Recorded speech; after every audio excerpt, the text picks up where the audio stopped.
میرا رب فرماتا ہے ان الذین یخشون ربہم بالغیب، وہ لوگ جو اپنے رب سے ڈرتے ہیں پر بن دیکھے ہی ڈرتے ہیں۔ ان الذین یخشون ربہم بالغیب لہم مغفرۃ واجر کبیر، قربان جائیں۔ فرمایا بے شک وہ لوگ جو اپنے رب سے بغیر دیکھے ڈرتے ہیں، اللہ تعالیٰ نے ان کے لیے بخشش بھی رکھی ہے اور بہت بڑا اجر تیار کیا ہوا ہے، بغیر دیکھے۔ یہ جب بندے کو چیز نصیب ہوتی ہے نا کہ وہ اللہ تعالیٰ سے ڈرتا ہے، پھر وہ بندہ دانا ہو جاتا ہے، پھر وہ بندہ معاملہ فہم ہو جاتا ہے، وہ بندہ سمجھدار ہو جاتا ہے۔ قرآن مجید نے کہا یا ایھا الذین آمنوا ان تتقوا اللہ یجعل لکم فرقان۔ میرا دل کرتا ہے کہ امت مسلمہ اس آیت کو یاد کر لے۔ رب فرماتے ہیں اے ایمان والو، اگر تم اللہ سے ڈرو گے نا تو اللہ تعالیٰ تمہیں حق اور باطل میں تمیز کرنے کی قوت عطا فرما دے گا۔ تم اپنے دل میں رب کو جواب دینے کا تصور پیدا کرو، اللہ تمہارے فیصلے درست کرا دے گا۔ اور میرے نبی پاک صلی اللہ تعالی علیہ وسلم نے فرمایا یہ جو اللہ کا خوف ہے نا، یہ حکمت کی بنیاد ہے، یہ دانائی کی بنیاد اللہ کا خوف ہے، یہ بنیاد ہے، اس کی وجہ سے لوگ دانا ہوتے ہیں۔ اگر وہ رب کریم سے ڈرنے لگے تو اللہ انہیں بصیرت کی روشنی دے گا۔ کیوں فیصلے درست تھے سارے سیدنا صدیق اکبر کے؟ اس لیے درست تھے کہ ان کے دلوں میں رب کا خوف موجود تھا۔ بڑی فضیلتیں انہیں حاصل تھیں، بڑی عظمتیں حاصل تھیں، لیکن کسی جگہ بھی کسی مقام پر بھی ان کے قدم لڑکھڑاتے کیوں نہیں تھے؟ بڑے انہوں نے بھی زندگی کے اندر تکلیفیں دیکھی، بڑے بوجھ دیکھے، بڑی دھوپ چھاؤں دیکھی، لیکن مضبوط کیوں رہے؟ حضرت سعد بن ربیع رضی اللہ تعالیٰ عنہ ایک جنگ میں شہید ہو گئے تھے، جنگ احد میں۔ تو ان کی بیٹی ایک دن آئی حضرت صدیق اکبر کے پاس، امیر المومنین کے پاس کسی کام سے، تو جناب سیدنا صدیق اکبر رضی اللہ تعالیٰ عنہ نے چادر بچھا کے اس بیٹی کو بٹھایا، اور خود حضرت صدیق اکبر چادر سے نیچے بیٹھ گئے، خود زمین پہ ہیں، اسے آپ نے اعزاز کے ساتھ کپڑے پہ بٹھا رکھا ہے۔ حضرت عمر فاروق رضی اللہ تعالیٰ عنہ آئے اور آ کے عرض کرنے لگے حضور یہ خاتون کون ہے، بیٹی کون ہے جس کو آپ نے اس قدر زیادہ فضیلت کی جگہ پہ بٹھایا؟ تو حضرت صدیق اکبر رضی اللہ تعالیٰ عنہ فرمانے لگے کہ یہ اس شخص کی بیٹی ہے جو تم سے بھی افضل تھا، مجھ سے بھی افضل تھا۔ تو حضرت عمر فاروق رضی اللہ تعالیٰ عنہ عرض کرنے لگے حضور ہم تو یہ سمجھتے ہیں کہ نبیوں کے بعد سب سے افضل آپ ہی ہیں، تو یہ جو آپ سے بھی افضل تھا اس کا کیا معنی ہے؟ حضرت صدیق اکبر فرمانے لگے وہ لوگ کتنے افضل تھے جنہوں نے حضور کی موجودگی میں اپنی جان اپنے رب کی بارگاہ میں پیش کر دی۔ حضور کے مقدس ہاتھوں میں جن لوگوں کی روحیں پرواز کر گئیں وہ کتنے بڑے لوگ تھے۔ میری بات کو سمجھیے گا کہ ان لوگوں کے دلوں میں وہ جو عاجزی تھی، وہ جو اللہ تبارک و تعالیٰ کی معرفت تھی، اس نے کس طرح کا بنا دیا۔ ہمارے ہاں یہ مسئلہ بن گیا ہے کہ ہم ہر ایک سے ڈر رہے ہیں، ہر ایک سے، برادری سے، قبیلے سے، داماد سے، بہو سے، فلانے سے، فلانے سے۔ میں نے دیکھا بڑے بڑے لوگ ڈرتے ہیں۔ آپ اگر ناراض نہ ہوں تو بعض والدین ہیں جو اولاد سے ڈرتے ہیں۔ ہاں میں نے کچھ ایسے دنیا دار پیر دیکھے ہیں جو مریدوں سے ڈرتے ہیں، میں نے ایسے لیڈر دیکھے ہیں جو اپنی عوام سے ڈرتے ہیں۔ کیوں؟ اس لیے کہ میرے نبی پاک علیہ السلام نے فرمایا جو رب سے نہ ڈرے پھر وہ سب سے ڈرتا ہے، اور فرمایا جو رب سے ڈر جائے اللہ مخلوق کا خوف اس کے دل سے نکال دیا کرتا ہے۔ یہ رب سے نہیں ڈرا تو یہ سب سے ڈرا ہے، اگر رب سے ڈرتا تو کسی سے نہ ڈرتا۔ اور حضور فرماتے ہیں دو خوف اللہ جمع نہیں کرے گا۔ تم اگر بے خوف زندگی گزارنا چاہتے ہو نا دنیا میں تو ایک خوف پیدا کر لو، وہ رب کا خوف ہے، بے خوف ہو جاؤ گے۔ اور اگر تم یہ خوف پیدا نہیں کرتے پھر تو سائے سے ڈرو گے، پھر سانپ سے نہیں رسیوں سے ڈرو گے، پھر تو جگہ جگہ تمہیں کمزور کر دیا جائے گا، پھر تو لوگ ہر وقت تمہیں بھگائیں گے، ڈرائیں گے۔ ایک خوف پیدا کر لو اللہ کا، پھر دوسرا کوئی خوف قریب نہیں آئے گا۔ اور ایک معنی میں اور کہا اللہ دو خوف جمع نہیں کرے گا۔ حضور فرماتے ہیں تو دنیا میں رب سے ڈر جانا، رب تجھے آخرت میں نہیں ڈرائے گا۔ وہ جو اللہ کے ولیوں کے بارے میں کہا لا خوف علیہم ولا هم یحزنون، کیا معنی ہے؟ دنیا میں انہیں صرف اللہ کا خوف تھا، باقی کسی کا خوف نہیں تھا۔ حضور فرماتے ہیں تو دنیا میں رب سے ڈر جا، قیامت میں تجھے نہیں ڈرائے گا۔ اور اگر تو دنیا میں نہیں نہ ڈرے گا پھر تو قیامت میں ڈرایا جائے گا۔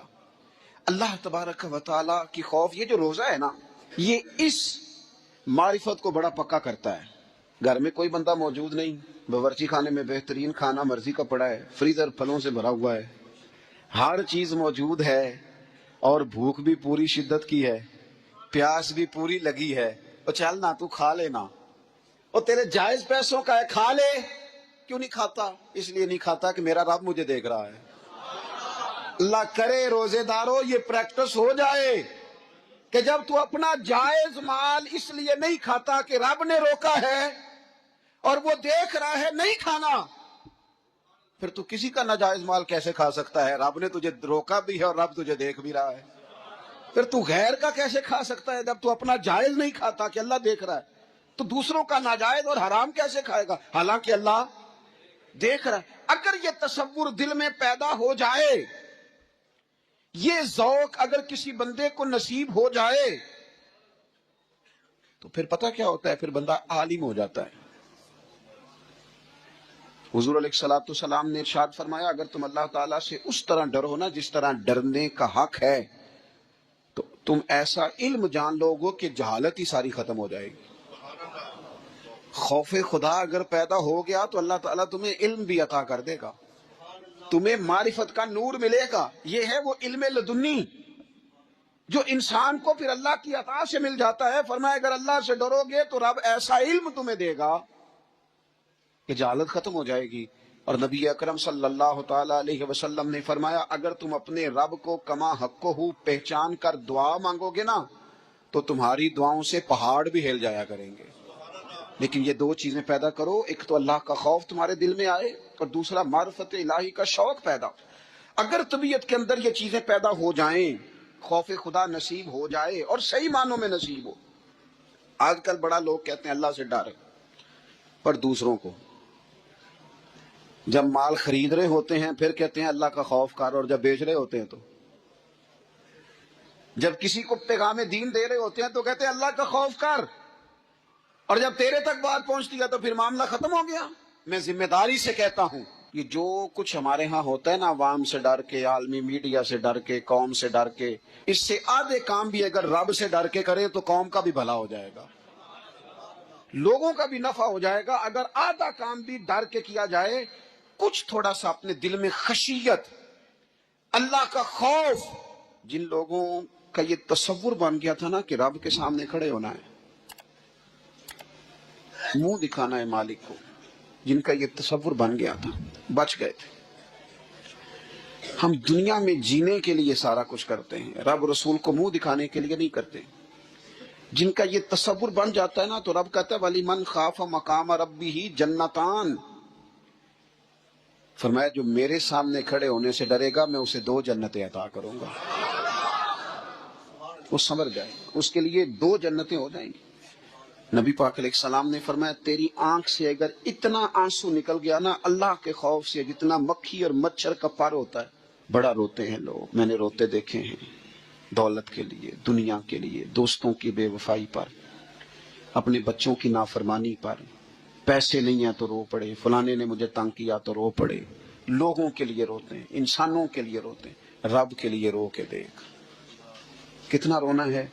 حضور فرمانے لگے جتنا مکھی اور مچھر کا پر ہوتا ہے نا، اگر اتنے آنسو رب کے خوف سے تیری آنکھ سے نکل گئے تو حضور فرماتے ہیں جس طرح بھینس کے تھنوں سے نکلا ہوا دودھ دوبارہ تھنوں میں نہیں نہ جاتا، اگر کوئی اتنا بھی رو پڑا جتنا مکھی اور مچھر کا پر ہوتا ہے تو اس بندے کو اللہ دوزخ میں داخل نہیں کرے گا۔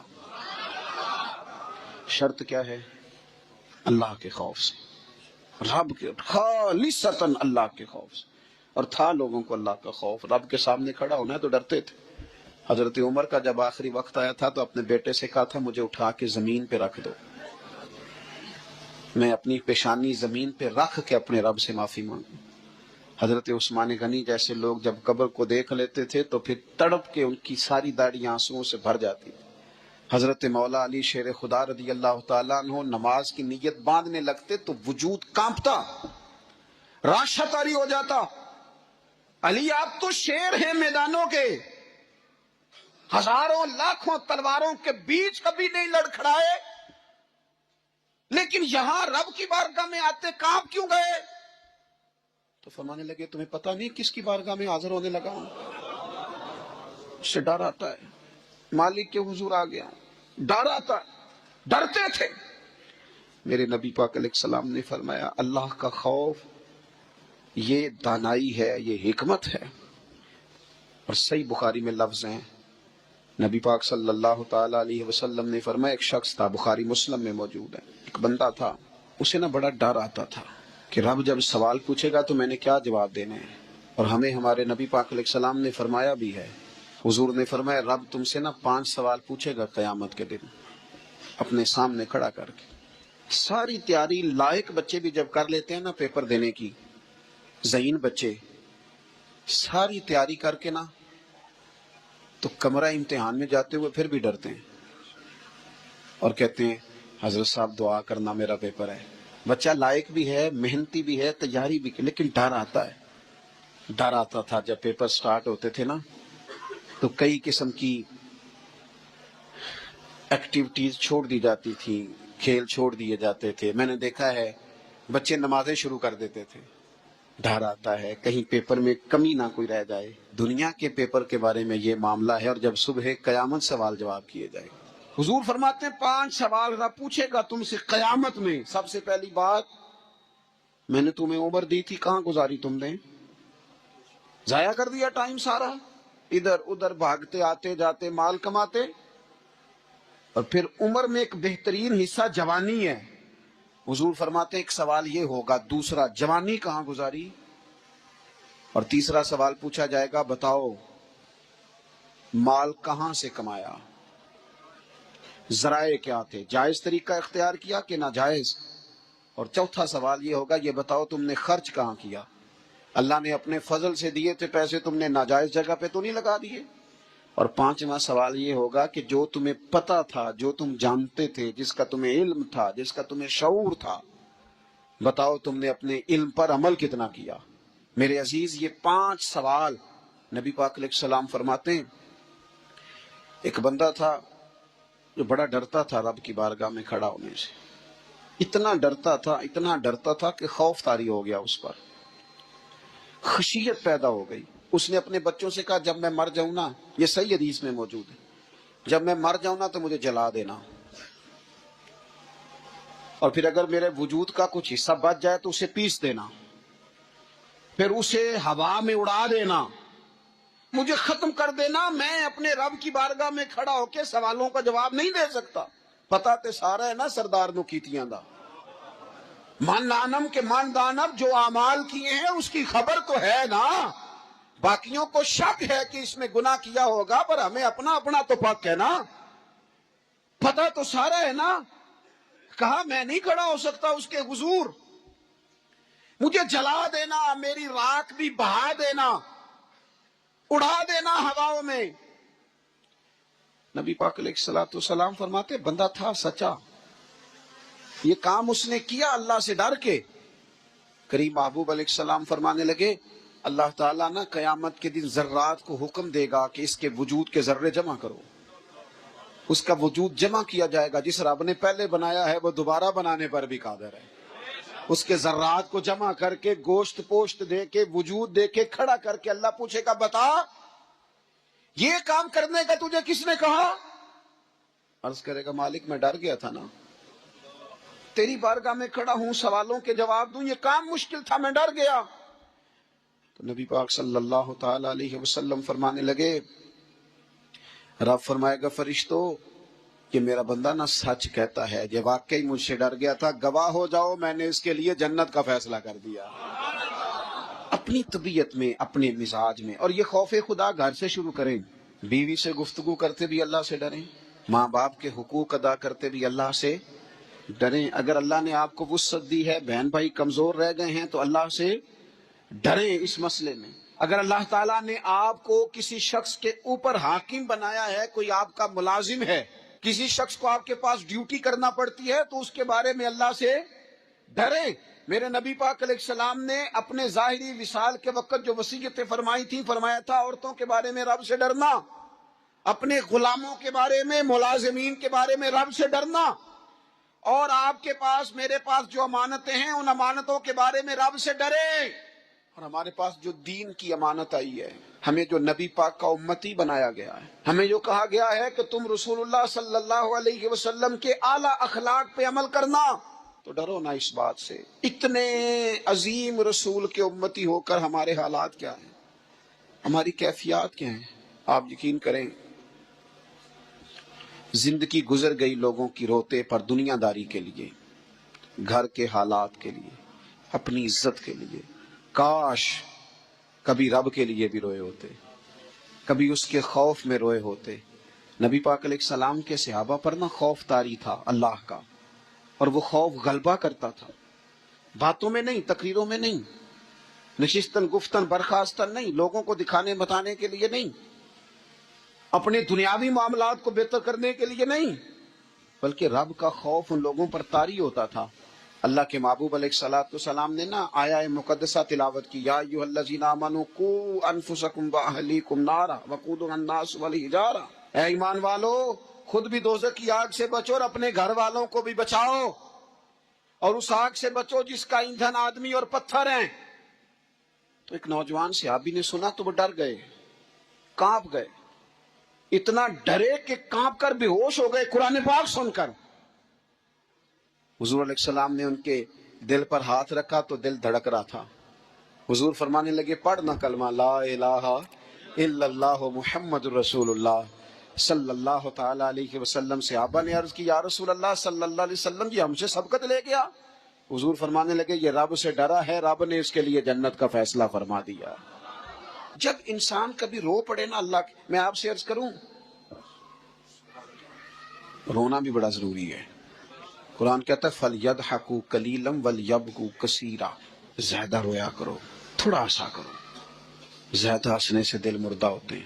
تھوڑا سا نا، کبھی تنہائی میں بیٹھ کے اپنے رب کو، کسی نے کہا تھا کہ الجھے ہوئے لوگوں سے گریزاں نہ ہوا کر، اور حالات کی قبروں کے یہ کتبے بھی پڑھا کر. ہر وقت کا ہنسنا تجھے برباد نہ کر دے. تنہائی کے لمحے ہوں تو کبھی رو بھی لیا کر. کبھی اکیلے میں نا رونا بھی چاہیے. یہ جو رونا ہوتا ہے نا، رونا دل دی میل گواوے، نالے بچھڑے یار ملاوے. کبھی نہ بندے کو رونا. حضرت سعدی شرازی نا سخی بڑے تھے، تو قرضہ اٹھا اٹھا کے بھی سخاوت کرتے تھے. ایک دن سارے لوگ آ کے بیٹھ گئے، بابا ہمارے پیسے دے. وہ سارے لوگ آ کے جمع ہو گئے. انہوں نے کہا بابا پیسے بت. وہ سارے پیسے مانگ رہے ہیں. تو حضرت سعدی شرازی کہہ رہے ہیں، یار انہیں کھلایا کچھ نہیں. کبھی ان کو کچھ کھانے مہمان آئے نا. ایک نوجوان چھوٹا سا لڑکا وہ کچھ بیچ رہا تھا، بیچتا بیچتا آ گیا حضرت سعدی کے پاس. آ کے اس نے کہا بندے زیادہ جمع ہوں تو لوگ وہاں سٹال نہیں لگا لیتے، چلو دکان. وہ آگے آ کے اس نے کہا کچھ لینا ہے؟ فرمانے لگے لینا ہے، یہ میرے جتنے مہمان بیٹھے ہیں ان کو کھلا دو. اس نے وہ سارا کھلا دیا. کہنے لگا پیسے؟ تو فرمانے لگے بیٹھ جا تو بھی، یہ بھی سارے پیسے لینے آئے ہیں، ان کو ملیں گے تجھے بھی ملیں گے. اس نوجوان نے رونا شروع کر دیا. کہنے لگا میں تو یتیم ہوں، میری تو بہنیں انتظار کر رہی ہیں کہ 4 پیسے لائے گا، میری اماں نے تو دوائی کھانی ہے. حضرت سعدی پریشان ہو گئے، بندوبست کرنے لگے. اس کے چند آنسو گرے تھے کہ آپ کا ایک عقیدت مند آیا. اس نے آ کے عرض کی، حضور بڑے دنوں سے حاضر ہونا چاہتا تھا، یہ نذرانہ تو رکھ لے تھوڑا سا. وہ اتنے زیادہ پیسے تھے کہ حضرت سعدی شرازی نے اس نوجوان کو بھی دی، اور جتنے لوگ پیسے لینے آئے تھے سب کا قرضہ ادا کر دیا. ایک بندہ نا پیسے لینے آنے والوں میں کوئی درد دل والا تھا. اللہ کرے کوئی درد دل والا بھی ملے.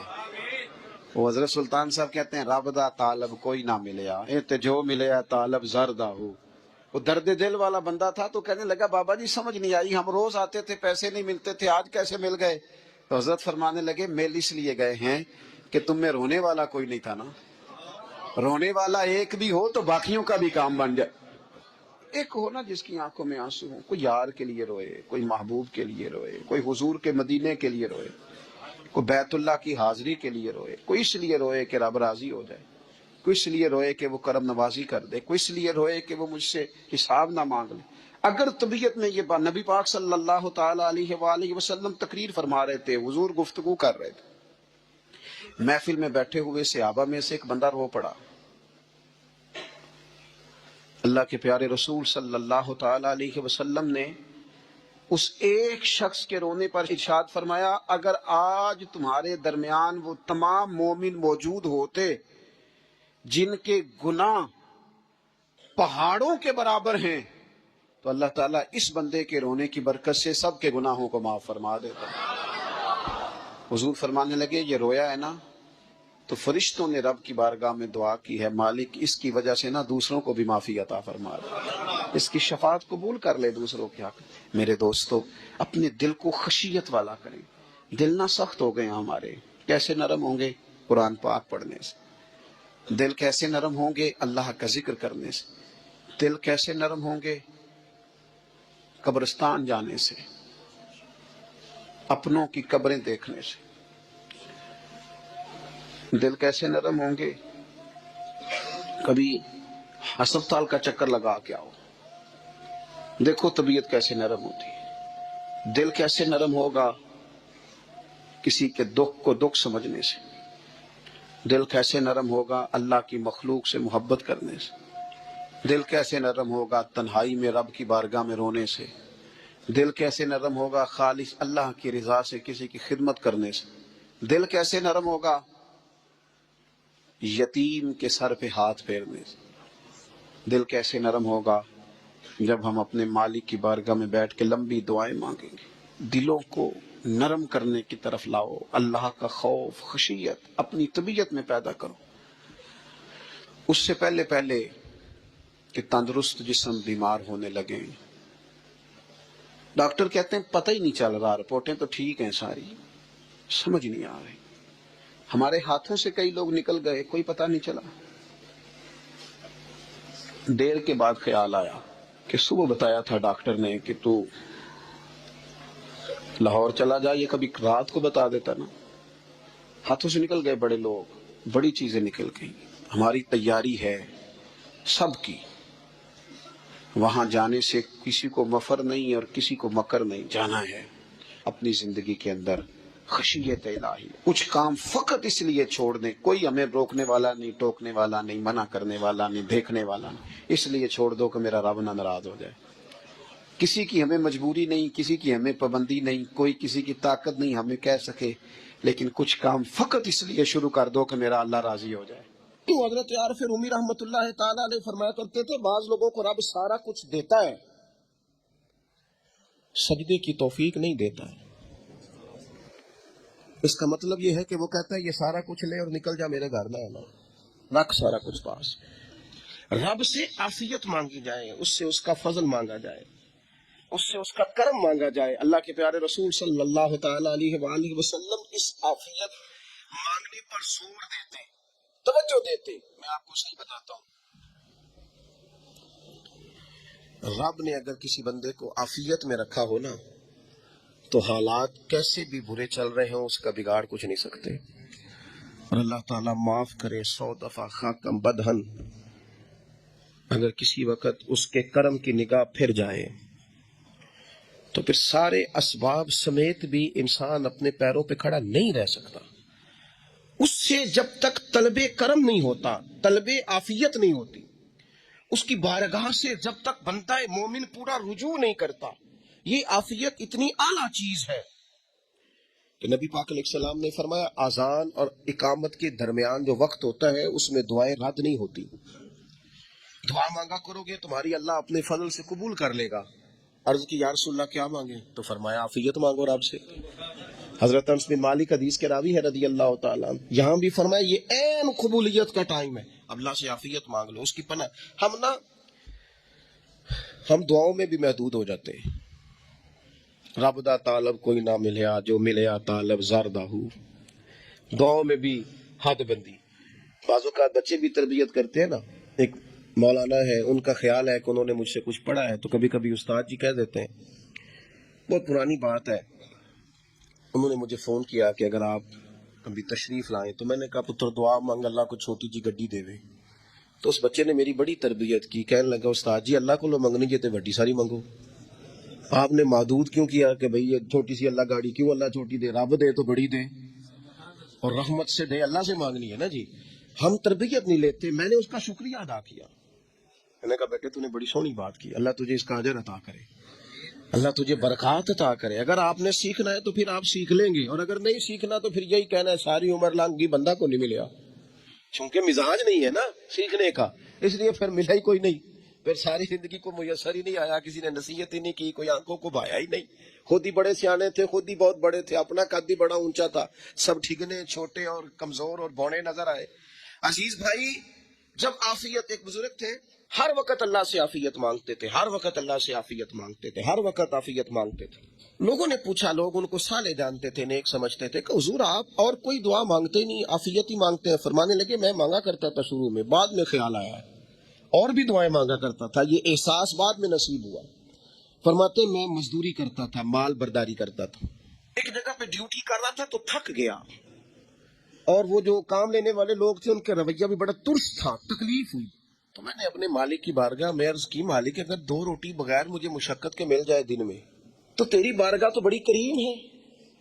کہتے میں نے یہ دعا مانگ لی، ذرا میں تھوڑا آگے بڑھا تو 2 بندے آپس میں لڑ رہے تھے، میں ان کی صلح کرانے کے لیے، انہیں بچانے کے لیے آگے بڑھا، تو میں جس کو چھڑا رہا تھا دوسرے نے میرے اوپر ضرب لگا دی، میرا بھی سر پھٹ گیا۔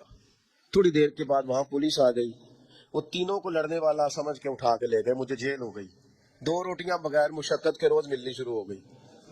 دعا مانگی تھی نا کہ یا اللہ 2 روٹیاں مل جائے نا بغیر مشقت کے، کہتے وہ 2 روٹیاں روز ملتی، کوئی کام نہیں کرنا پڑتا، پر جیل ہو گئی۔ فرماتے میں بڑا پریشان تھا، روز روٹیاں پابندی سے آتی اور بہترین آتی، کھانا ملتا۔ پھر کچھ عرصے کے بعد میں نے سوچا کہ یار یہ دعا تو قبول ہو گئی نا تیری، اب تو اگر اس پر کوئی الگ بات کرے گا تو وہ تو غلط کرے گا۔ کہتا پھر خود ہی میرے دل میں اللہ نے بات ڈالی، اور میں نے عرض کی مالک 2 روٹیاں نہیں، مجھے تو عافیت چاہیے، مجھے تو عافیت دے، میرے اوپر تو کرم فرما، تو نظر رحمت کر، جے ایک قطرہ بخشے مینوں، ایک جے ایک قطرہ بخشے مینوں تے کم بن جاندا ہی میرا، مہربانی کر عافیت عطا کر۔ فرماتے پھر خدا نے کرم کیا، کہاں سے اسباب بنے میرے جیل سے چھوٹنے کے، کون کون میرے ضمانتی بنے اللہ ہی جانتا ہے۔ فرماتے ہیں دروازے بھی کھل گئے، رزق بھی ملتا ہے، صحت بھی میسر ہے، سجدہ بھی کر لیتا ہوں، سویرے تلاوت بھی کرتا ہوں، شام کو مدینے والے کی بارگاہ میں رج کے درود و سلام بھی عرض کرتا ہوں، میں ممکن ہوتا ہے تو کسی غریب کی داد رسی بھی کرتا ہوں۔ اب سمجھ آئی ہے، ربنا آتنا فی الدنیا حسنۃ وفی الآخرۃ حسنۃ وقنا عذاب النار۔ اب سمجھ آئی ہے رب سے جب بھی مانگنا ہے عافیت ہی مانگنی ہے، اس سے کرم مانگ۔ ہم نے محدود دعائیں رکھی ہوئی ہیں، محدود، وہ جی فلانا کام میرا ہو جائے تو بھئی وہ ایک ہو گیا، اس کے بعد پھر نئی ٹینشن بن جائے گی، نہیں میں جی بچوں کی شادی کر لوں گی پھر میں فارغ ہوں۔ آپ شادی کر کے دیکھیں، لاگو پتہ جائے گا کیسے فارغ ہوتے ہیں۔ آپ یہاں رکتے کیوں ہیں؟ آپ خدا سے عافیت کیوں نہیں طلب کرتے؟ اس کی بارگاہ سے وہ کیوں نہیں مانگتے کہ جو ایک قطرہ ملے تو دنیا اور آخرت کے سارے کام ہو جائے؟ اس سے اس کی رحمت کا سوال کرے، اس سے اس کے کرم کا سوال کرے۔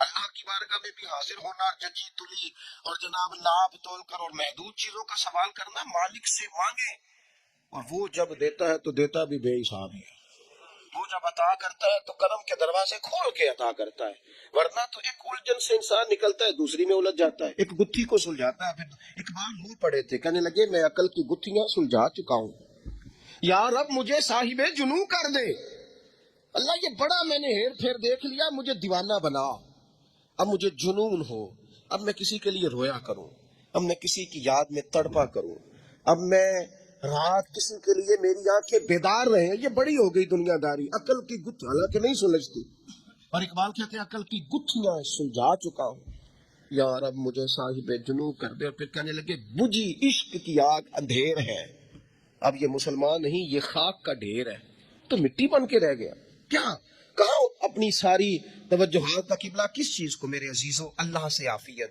نبی پاک علیہ الصلوۃ والسلام نے ایک شخص سے پوچھا کیا دعا مانگ رہے ہو؟ تو اس نے کہا یا رسول اللہ میں اللہ کی بارگاہ میں صبر کا سوال کر رہا ہوں۔ تو حضور فرمانے لگے صبر تو مصیبت پر ہوتا ہے۔ یا رسول اللہ پھر کیا مانگو؟ آپ ان جملوں اور لفظوں کی گہرائی کو سمجھیں، صبر کے لیے تو پہلے مصیبت آئے گی پھر صبر آئے گا۔ تو یا رسول اللہ کیا مانگوں؟ فرمایا تو رب سے عافیت مانگ۔ مانا کیا ہے؟ مصیبت آئے گی کیوں؟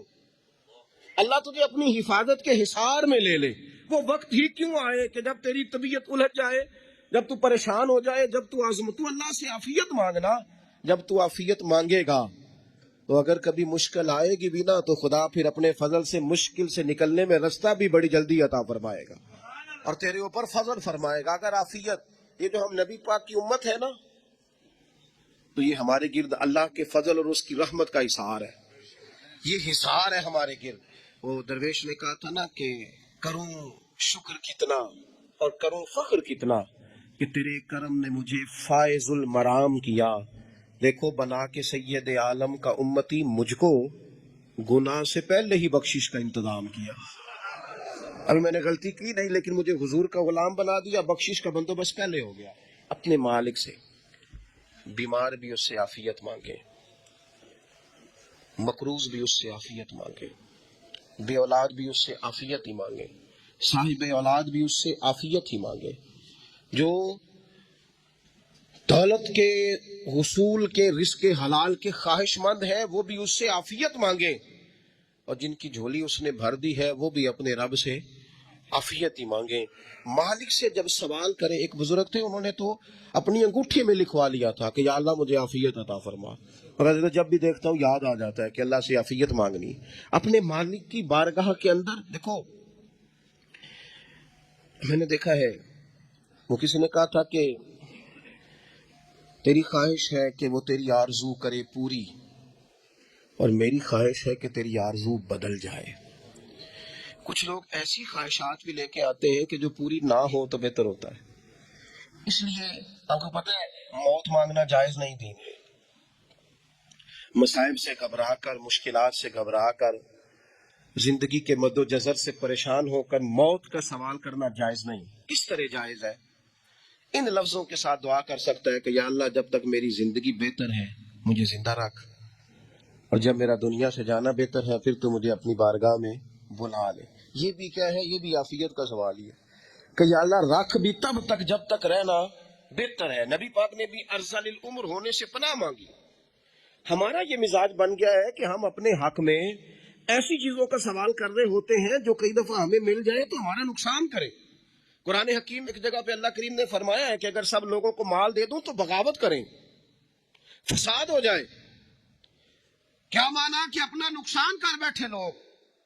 ہم اپنے مالک کی بارگاہ میں بعض ایسی چیزوں کے سوالی ہیں کہ جو ہمارے لیے ٹھیک ہے نہیں ہے، ہمیں اس کے کرم پر چھوڑنا ہے، اس سے عافیت مانگنی. اور بعض لوگ، کیونکہ میں کہہ چکا ہوں شروع میں کہ ہماری دینی روحانی تربیت نہیں ہوتی، اور ہم کہیں سے باقاعدہ اسباق لینے کے قائل ہی نہیں ہوتے، پوری تربیت کا ہمارا مزاج نہیں ہوتا، اپنی عقل اور اپنا شعور اور اپنے حساب سے ہم زندگی کو بتانا چاہتے ہیں.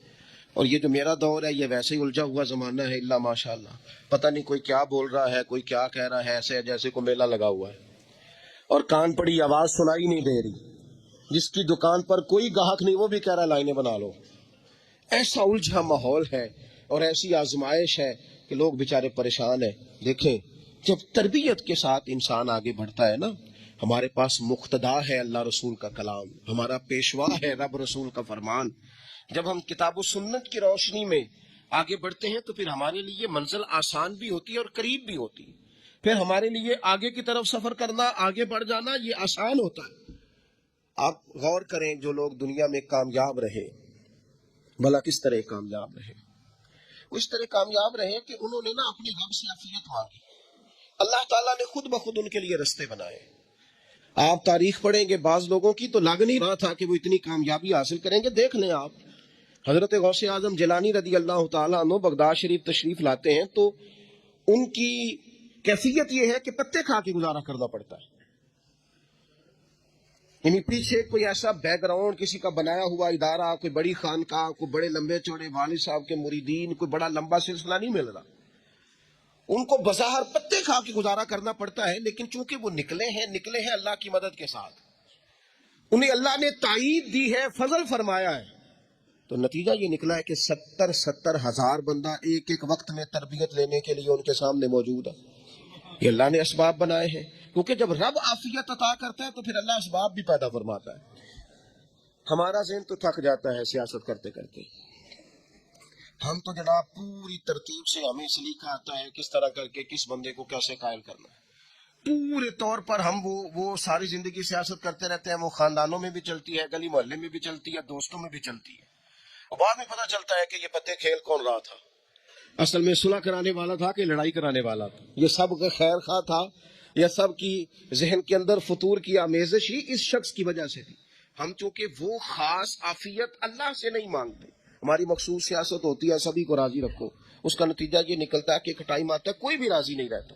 ہم اگر اپنے مالک کی طرف رجحان کریں اور اللہ نے جو ہمیں شعور دیا ہے اس شعور کو لے کر اللہ کی بارگاہ کی طرف بڑھے، آپ یقین کریں اعلیٰ حضرت بریلوی رحمۃ اللہ علیہ کی کتابیں ہیں، ایک ایک کتاب پر پی ایچ ڈی ہو رہی ہے، اور انہوں نے 150 سال پہلے بیٹھ کر جو کچھ لکھا تھا بین ہی لفظ بلفظ اس کی ضرورت آج محسوس ہو رہی ہے اور آنے والے وقت میں بڑھ رہی ہے۔ پھر ان کے پاس کوئی ٹیم نہیں تھی، 50 لوگ نہیں تھے جو ان کے پاس بیٹھ کے لکھواتے، اپنا پریس نہیں تھا، ایسے لوگ نہیں تھے کہ جن کو پتا ہوتا کہ کتاب ہم کل چھاپیں گے اور اتنے فیصد یہ مارکیٹ میں نکل بھی جائے گی، ایسا کچھ نہیں تھا۔ کیا تھا؟ اللہ کی مدد ساتھ تھی، تائید ایزوی ساتھ تھی، اللہ نے اپنی عافیت میں رکھا تھا۔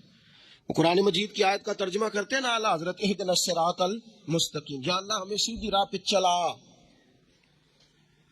بہت سارے مفسرین نے کہا اے اللہ ہمیں سیدھا راستہ دکھا، فرماتے ہیں اے اللہ ہمیں سیدھی راہ پر چلا۔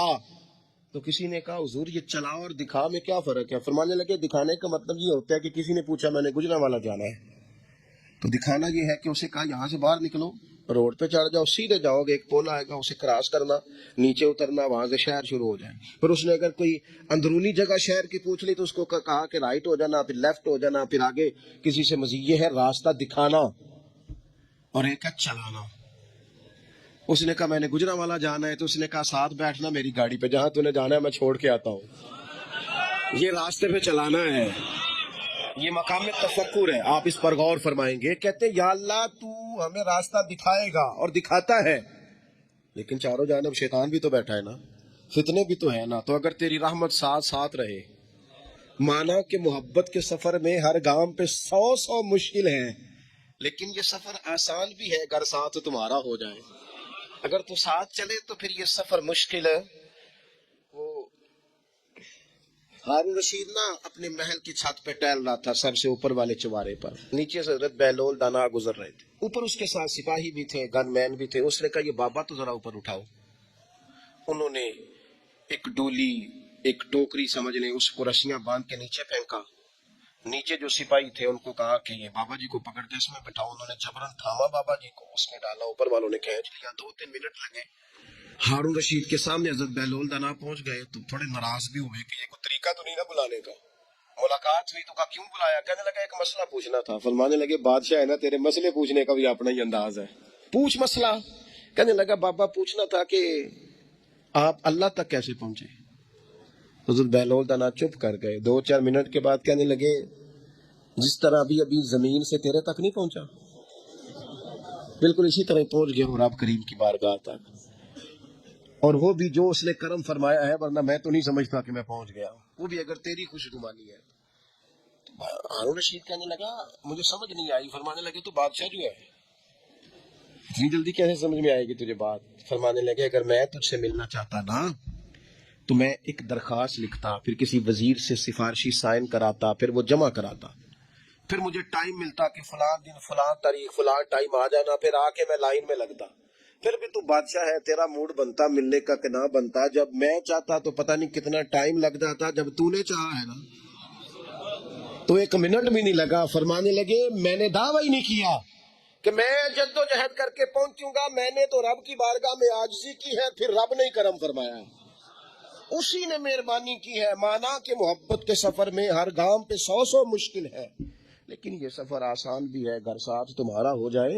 اس کے کرم کا ساتھ رہا ہے، اس سے عافیت مانگی ہے، اپنے آپ کو اس کے سپرد کیا ہے تو اس نے کرم کر دیا۔ جب تک یہ مزاج نہیں ہم بناتے کہ مالک سے عافیت کا سوال کریں، اپنے آپ کو اپنے رب کے حوالے کر دیں، اس کی رحمتوں کے سپرد کر دیں، اتنی دیر تک زندگی میں ٹھہراؤ نہیں آتا، قرار نہیں آتا۔ مشکات میں موجود ہے، اللہ کے پیارے رسول صلی اللہ تعالی علیہ وسلم تیمارداری کے لیے گئے تو صحابہ کرام فرماتے ہیں وہ بندہ نا اتنا پتلا نحیف اور لاغر ہو گیا تھا جس طرح چڑیا کا بچہ ہوتا ہے، کمزوری ضعف طاری تھا۔ تو محبوب کریم نے اسے دیکھا تو بڑے کریمانہ انداز میں کریم فرمانے لگے، تو کوئی دعا نہیں مانگتا، تو عافیت نہیں مانگتا اللہ سے؟ عرض کی یا رسول اللہ صلی اللہ تعالی علیہ وسلم، میں نے اپنے رب کی بارگاہ میں عرض کی ہے مالک قیامت کا عذاب بڑا سخت ہے، میں نہیں برداشت کر سکتا، تو نے اگر مجھے کوئی سزا دینی ہے تو یہی دے لے، قیامت کو نہ دینا۔ تو کہتے ہیں محبوب فرمانے لگے سبحان اللہ، او خدا کے بندے تو رب کی سزا دنیا میں بھی نہیں سہ سکتا، اللہ سے یہ بھی سوال نہ کر، تو رب سے کہہ ربنا آتنا فی الدنیا حسنۃ وفی الآخرۃ حسنۃ وقنا عذاب النار، تو رب سے دنیا میں بھی حسنہ مانگ، بھلائی مانگ، تو آخرت کے لیے بھی بھلائی مانگ، تو اس سے عافیت کا سوال کر، تو نے یہ سوال کیوں کیا؟ عرض کی یا رسول اللہ کرم ہو گیا ہے، مجھے سمجھ آ گئی، اب میں اسی طرح ہی کروں گا۔ عزیز دوست، ہم کہاں سہ سکتے ہیں؟ ہم دنیا میں رب کی سزا ہم نہیں سہ سکتے، ہم کمزور ہیں، تو گرمی نہیں سہ سکتے، شدید سردی نہیں سہ سکتے، شدت کی بھوک لوگ نہیں سہ سکتے، کوئی آزمائش نہیں سہ سکتے۔ وہ جو لوگ بعضوں کا کہہ دیتے ہیں نا کہ فلاں چیز ہمارے اعمال کا نتیجہ ہے، تو میں کیا کرتا ہوں، نہ کو یار، ہم تو یہ بھی نہیں سہ سکتے، ہم کہاں برداشت کر سکتے ہیں، ہمیں تو وہ معاف ہی فرمائے، ہم حساب والے ہیں ہی نہیں، ہم تو صرف معافی والے ہیں، ہم سے نہ حساب پوچھے۔ اس نے حساب پوچھا تو پھر تو بڑی مشکل ہو جائے گی، اگر اس نے حساب پوچھا تو بڑی رسوائی ہو جائے گی، اگر حساب پوچھا تو مشکلات سامنے دکھائی دینے لگ جائیں گی۔ ہم سے تو وہ درگزر والا معاملہ کرے، ہم سے تو وہ کہے جا میں نے محبوب کے صدقے تجھے معاف کیا، جا تیرے لیے رحمت اور بخشش والا فیصلہ کیا، وہ کوئی سبب اس کی رحمت کسی سبب کو دیکھ لے اور درگزر کر لے۔ تو آج کی پوری گفتگو میں آج آپ کو بڑی ذمہ داری سے یہ گزارش کر رہا ہوں، اللہ سے عافیت مانگے، ہر وقت عافیت مانگے۔ میری سالوں سے روٹین ہے، میں دعا مانگتا ہوں اللہم انا نسألک العفو والعافیت فی الدین والدنیا والآخرہ۔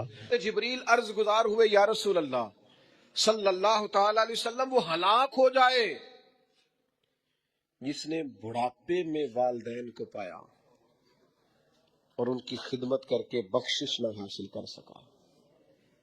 میں نے کہا آمین، اور کریم فرمانے لگے، پھر حضرت جبریل نے عرض کی یا رسول اللہ ہلاک ہو جائے وہ شخص جس کو زندگی میں رمضان ملا، جس کو اس ماہ نور و سرور شہر رمضان الذی انزل فیہ القرآن، رمضان کا وہ مہینہ جس میں ہم نے قرآن نازل کیا، جس کو ماہ مبارک، ماہ نور و سرور، ماہ طیب، ماہ مبارک رمضان ملا، پھر وہ اپنی بخشش نہ کرا سکا، وہ ہلاک ہو جائے۔ تو حضور فرماتے میں نے بھی کہا آمین، اللہ تعالی ہم سب کو محفوظ فرمائے۔ میں عرض کر چکا ہوں کہ جب ثواب بھی بڑھا دیا گیا اور جب طاقت بھی بڑھا دی گئی عبادت کی، اور جب برکتیں بھی زیادہ ہو گئیں، نعمتیں بھی زیادہ ہو گئیں، رکاوٹ ڈالنے والا، رخنا ڈالنے والا شیطان بھی قید کر دیا گیا، تو اب بھی کوئی شخص اگر توجہ ہی نہ کرے، رجوع ہی نہ کرے، تو پھر اس کے لیے یہ حکم آیا کہ وہ ہلاک ہو جائے، پھر وہ برباد ہو جائے۔ جب اتنی سعادتیں موجود ہیں، اتنے بندوبست کیے گئے ہیں، جنت کو سجایا گیا ہے، رمضان شریف میں 2-4 کام ضرور کرنے، ایک تو روزہ رکھنا ہے۔ کچھ ہمارے پنجابی بہانے بھی ہیں، پنجابی بہانے، میں جی مزدوری کرنی ہوں ہے نا، پھر روزہ تو نہیں نہ رکھ ہوں، اللہ نے نہیں سی پتا کہ مزدوری کرنی ہے، تو اللہ نے کیوں فرض کیا روزہ؟ ہلکے سے لوگ بیمار ہوتے ہیں، بالکل معمولی سے، کوئی ایسا عذر نہیں، روزہ چھوڑ دیتے۔ ذرا سی باتیں لے کر لوگ، آپ یقین کریں، اہمیت کو نہیں سمجھتے، اور بعض صرف سست ہیں، غافل ہیں، منہ پھیرے ہوئے۔ اگر یہ ایک حدیث سمجھ میں آ جائے نا، ترغیب و ترہیب میں اور دیگر کتب حدیث میں بھی موجود ہے، حضور نے فرمایا جس نے رمضان کا ایک روزہ چھوڑ دیا، زندگی بھر بھی روزے رکھے، وہ فضیلت نہیں پا سکتا جو رمضان کا روزہ سے فضیلت اسے مل گئی۔ اتنی بڑی بات ہے، آپ اس کو سمجھ لیں، اتنے سعادت افروز روزے ہیں رمضان کے۔ تو کوشش کریں، اپنے آپ کو مینج کریں، مینٹین کریں چیزوں کو، اپنی صحت کا خیال کریں۔ میں تو دوستوں سے کہا کرتا ہوں رمضان سے پہلے جو ایام ہے، پہلے سے بڑھ کر اپنی طبیعت کا خیال رکھیں، تاکہ رمضان میں کوئی کسی قسم کی طبیعت میں بھی کمزوری پیدا نہ ہو اور صحیح صحت مندی کے ساتھ انسان رمضان شریف کے روزے گزار سکے۔ دوسری بات ہے رمضان میں خوب قرآن مجید پڑھنا ہے۔ شہر رمضان الذی انزل فیہ القرآن، رمضان ہی کا تو وہ مہینہ جس میں قرآن نازل کیا گیا۔ نبی کریم صلی اللہ تعالی علیہ وسلم رمضان المبارک میں حضرت جبریل امین علیہ السلام کے ساتھ قرآن مجید کا دور فرمایا کرتے۔ حضور حضرت جبریل کو پارا سناتے اور جناب جبریل نبی کریم علیہ السلام کو سناتے۔ یہ دور ہوتا ہے قرآن مجید کا۔ اللہ نے کتنی زیادہ توفیق دی ہے، ہر مسجد میں تراویح میں قرآن پڑھا جاتا ہے۔ تھوڑی ہمت کریں، تھوڑی کوشش کریں۔ ہمارے بزرگ فرمایا کرتے تھے ایک پارا گھر میں پڑھا کرو قرآن مجید کا، تاکہ تمہیں دیکھ کے بچے بھی پڑھیں، اور ایک پارا مسجد میں تلاوت کیا کرو، اور ایک رات کو تراویح میں 3 پارے روز قرآن مجید کے ہو جائیں گے تو انشاءاللہ تعالی رمضان ختم ہوگا تو 3 قرآن پاک بھی ختم ہو جائیں گے۔ یہ ارادہ کریں، یہ پروگرام بنا، خوب قرآن مجید سے دلچسپی پیدا کریں۔ تیسرا کام رمضان میں جو کرنے والا وہ ہے کثرت سے استغفار۔ کچھ غلطیاں نا ہم کرنا نہیں چاہتے ہم سے ہو جاتی ہیں۔ کچھ غلطیاں ایسی ہیں جو ہم بڑی بڑی کر چکے ہیں لیکن ہمیں یاد ہی نہیں، بھول گئے۔ کچھ خطائیں ہم سے ایسی سرزد ہوتی ہیں جو لاشعوری میں ہو جاتی، ہمیں سمجھ ہی نہیں ہوتی کہ یہ خطا ہے اور اتنی بڑی ہے۔ کسی شخص کو بعض اوقات کوئی ایسی بات کہہ دیتے ہیں کہ ہماری نظر میں وہ بات معمولی ہوتی ہے، پر وہ بیچارہ ساری رات سو نہیں سکتا۔ رمضان کا مہینہ ہے اپنے رب سے معافی مانگنے کا مہینہ، اس سے توفیق مانگنے کا مہینہ، اس کے حضور حاضر ہونے کا مہینہ۔ میں آپ کی خدمت میں عرض کروں،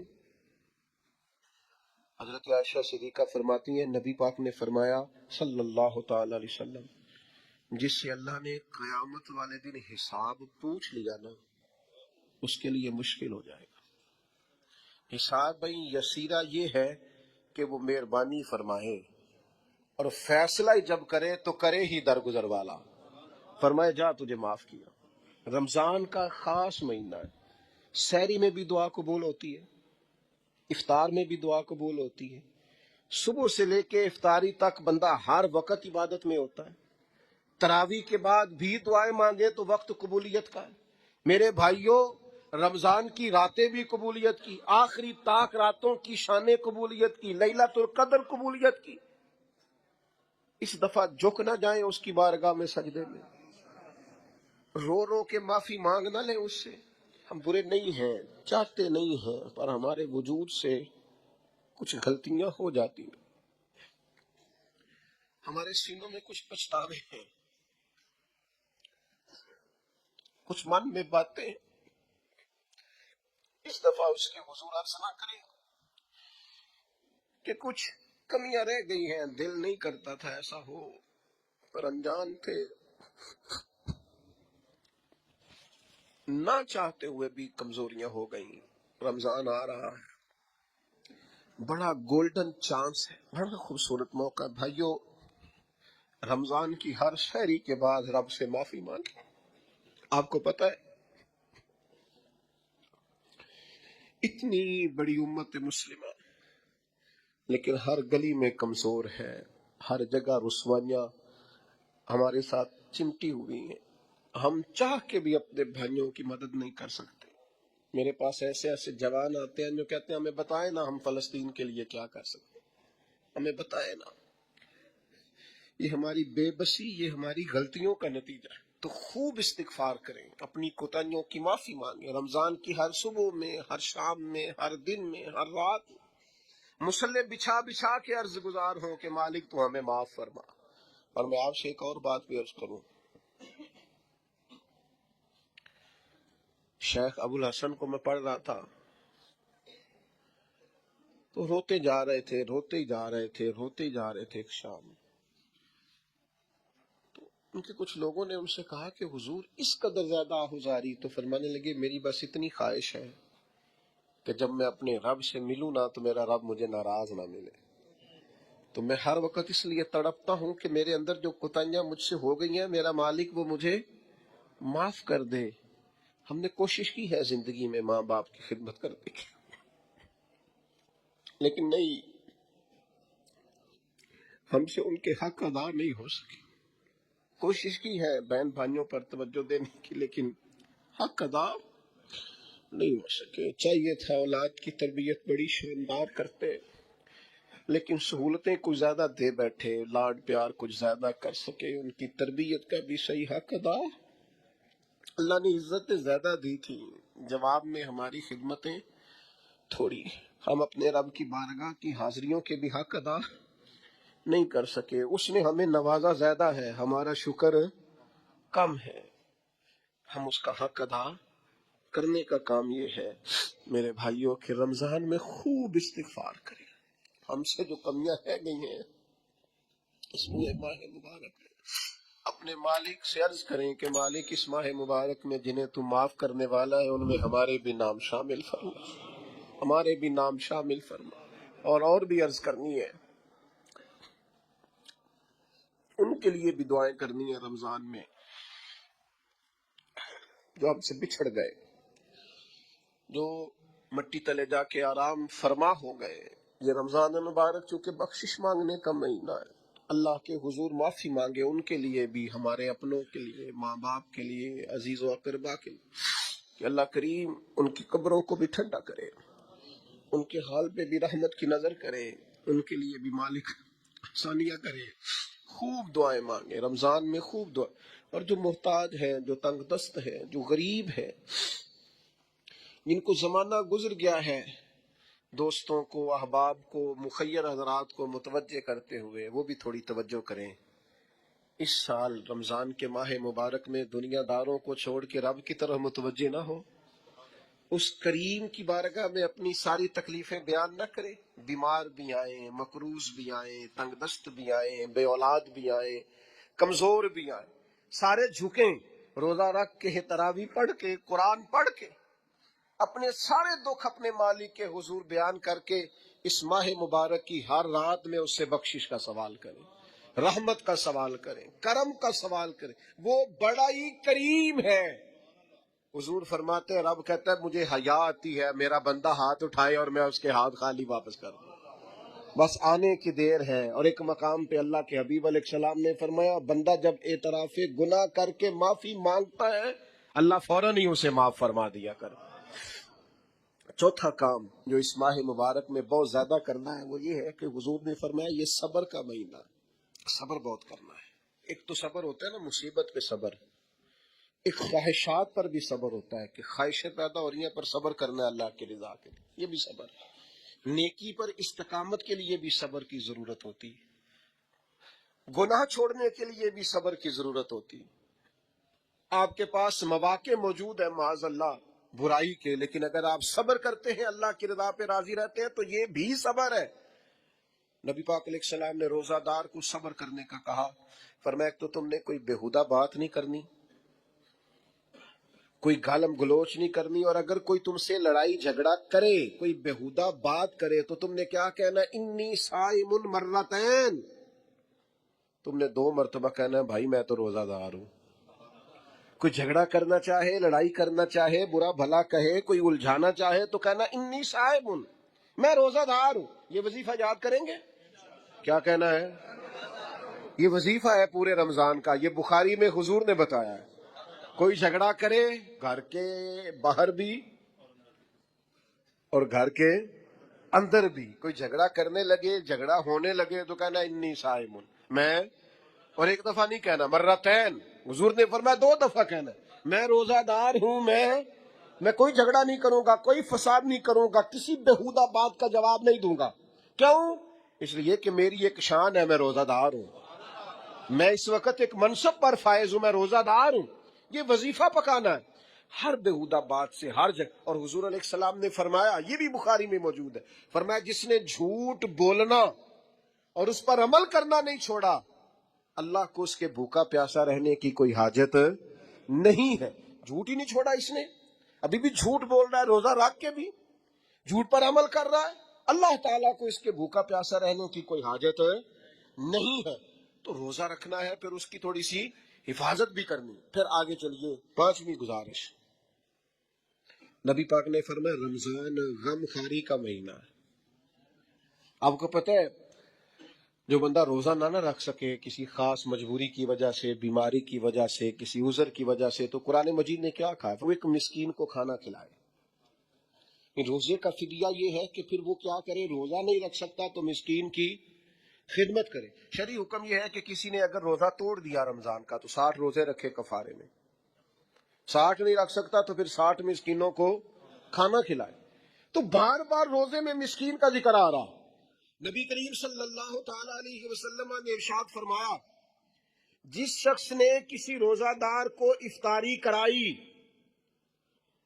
تو اللہ تبارک و تعالی افطاری کرانے والے کی بخشش بھی فرما دے گا، اور فرمایا جتنا اجر روزہ رکھنے والے کو ملے گا اتنا ہی اجر اللہ افطار کرانے والے کو بھی عطا فرمائے گا۔ انسان کو محسوس ہو کہ میرے جگر کا پارا، میرا ٹکڑا، میرا بیٹا مل نہیں رہا، تو کیفیات کا رنگ اور ہو جاتا ہے۔ یہ ایک وارفتگی ہے نا، بچے کے ساتھ پیار ہے۔ ایک جنگ کا موقع تھا، نبی کریم صلی اللہ تعالی علیہ وسلم تشریف فرما ہے، ایک عورت کا بچہ گم ہو گیا۔ وہ بڑی بے چین ہے، بڑی نڈھال ہے، بڑے کرب میں ہے، تڑپتی ہے، کبھی ادھر بھاگتی، کبھی ادھر بھاگتی، کبھی اس سے پوچھتی، کبھی اس سے سوال کرتی، تلاش رہی ہے اپنے بچے کو۔ تو یہ سارا منظر، یہ ساری تصویر لوگوں کی آنکھوں کے سامنے، تو اس کرب کو ہر شخص محسوس کر رہا تھا، اس کی کیفیت کو ہر آدمی اپنی آنکھوں سے دیکھ رہا تھا۔ اللہ کے حبیب علیہ الصلوۃ والسلام نے اس وقت جب لوہا پورا گرم ہو گیا، ذہن پورے تیار ہو گئے، تو محبوب نے ایک مسئلہ سمجھایا۔ حضور فرمانے لگے، بتاؤ نا، اگر اس خاتون کو اس کا بچہ مل جائے، جتنی تڑپ رہی ہے، تو کیا اس بچے کو آگ میں ڈال دے گی؟ تو وہ کیفیت سارے دیکھ رہے تھے، مشکات میں حدیث موجود ہے۔ عرض کی یا رسول اللہ، سوال ہی نہیں پیدا ہوتا۔ اس کا جو درد ہے، اس کی جو تڑپ ہے، اس کی جو کیفیت ہے، وہ تو کچھ اور پتہ دیتی ہے۔ تھوڑی دیر کے لیے بچھڑ گیا ہے تو اتنی تکلیف میں ہے، تو کجا یہ کہ وہ آگ میں جلا دے۔ جب ذہن یہاں تک تیار ہو گئے، لوگوں کا ذہن یہاں تک تیار ہو گیا، تو اب میرے کریم محبوب کی آنکھوں میں آنسو آئے۔ اب حضور نے رحمت الہی کا جھونکا لوگوں کو دیا۔ کریم فرمانے لگے، جتنا یہ اپنے بچے سے پیار کرتی ہے نا، رب کریم اس سے بڑھ کر اپنے بندے سے محبت فرماتا ہے۔